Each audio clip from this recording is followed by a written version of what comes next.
Aie confiance en l'Éternel ton Dieu, il te sauvera. Je ne connais personne qui se confie en Dieu qui ne sort pas vainqueur. Mes bien-aimés dans le Seigneur, je vous salue fraternellement dans le précieux nom de Jésus-Christ notre Sauveur, lui qui siège en tant que roi des rois. Il se place au-dessus de tous et de toutes. Il est digne de confiance. Mon nom c'est Boniface Paradon, votre serviteur.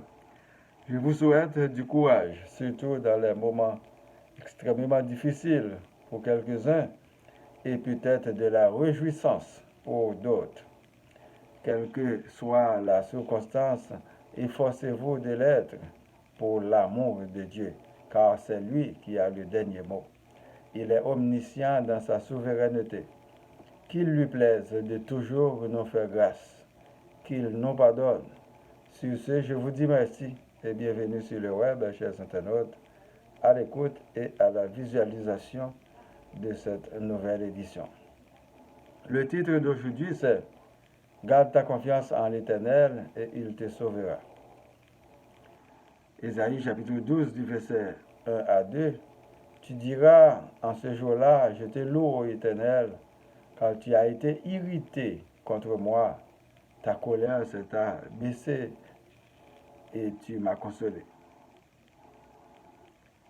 Ta colère s'est apaisée et tu m'as consolé. Voici Dieu est ma délivrance. Je serai plein de confiance et je ne craindrai rien, car l'Éternel est ma force et le sujet de mes louanges. C'est lui qui m'a sauvé. Pour la prédication, mes frères et sœurs dans le Seigneur, le prophète Ésaïe nous dit dans ce passage que l'Éternel lui a consolé, l'Éternel lui a délivré, l'Éternel lui a sauvé et il est sa force. Et nous autres aujourd'hui, serviteurs, servantes, disciples, fidèles, fanatiques, pasteurs des religions, qu'est-ce que l'Éternel Dieu a fait pour nous? Pourquoi sommes-nous allés vers d'autres dieux? Est-ce que Dieu seul suffit? Quel est le niveau de notre amour pour Dieu et nos prochains? Pourquoi nous ne laissons pas les autres dieux au repos? La croyance du prophète Ésaïe était bien immesurable, surtout après avoir vu le Seigneur Dieu assis sur un trône très élevé. Cette manifestation de Dieu envers son prophète est une preuve de la véracité de Dieu pour enlever tout doute et pour doubler ses efforts en vue de porter avec ferveur le message de Dieu à son peuple. Quel message? Le message de la délivrance, car en rejetant le mal et en acceptant le bien, on fait un pas géant et un choix audacieux vers la vie et vers la repentance. En acceptant de vivre pour Dieu automatiquement, on rentre dans la phase de divorce avec les choses anciennes, avec le monde infernal, avec la haine pour embrasser la nouvelle vie, pour parler d'amour et du royaume de Dieu. Le Seigneur Jésus nous a ouvertement montré le chemin. Il nous a montré à vivre dans l'obéissance, dans l'amour, dans la prudence. Il nous a dit dans le passage du livre de Matthieu, ne croyez pas que je sois venu apporter la paix sur la terre. Je ne suis pas venu apporter la paix, mais l'épée.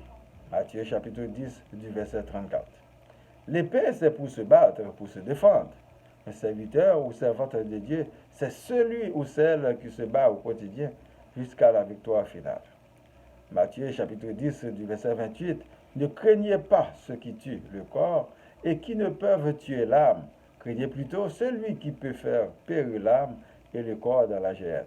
Jésus sait dans quelle lutte que nous sommes sur cette terre entourée de beaucoup de méchants et de criminels de tout acabit. N'ayons pas peur, faisons ce que nous avons à faire avec droiture. Disons la vérité aux gens, même quand nous avons très peu d'amis.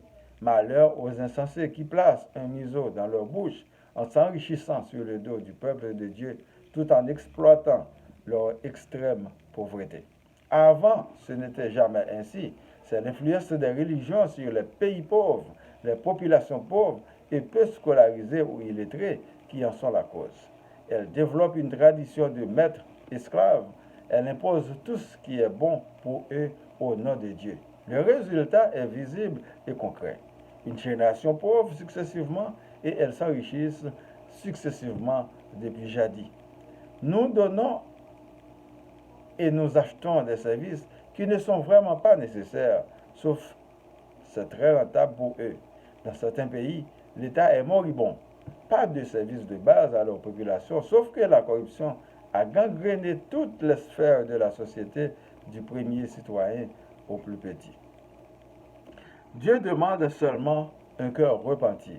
Il est le créateur de toutes choses et seul le maître de la vie. En travaillant socialement, nous faisons des échanges entre nous pour se procurer de quoi nécessaire. Haïti est en train de s'autodétruire. Il nous reste une chose à faire, nationaliser l'éducation pour tous et faire fonctionner la justice équitablement. C'est de cette justice-là que Dieu nous parle depuis des temps. Qui êtes-vous de plus que les autres? Absolument rien. Le pays, c'est l'affaire de tous. Construisons-le ensemble. Dans le cas contraire, ce sera le néant. Demandons à Dieu d'ouvrir nos yeux afin que nous puissions voir. Nous avons la bonne nouvelle de Jésus-Christ à mettre en pratique si nous voulons devenir enfants de Dieu, pour que nous puissions avoir part dans son royaume. Que la lumière du Saint-Esprit nous éclaire. Prions pour moi, ma famille, vos familles, les membres du groupe Spiritualité, les vrais amis, les personnes malades, Madame Micheline, les démunis, les chômeurs, les leaders, les villes, Laval, Montréal, Québec, Canada et le monde entier. Que la paix soit sur le monde. Nous ne voulons pas de guerre. Récitons notre Père qui est aux cieux. Que ton nom soit sanctifié, que ton règne vienne. Que ta volonté soit faite sur la terre comme au ciel.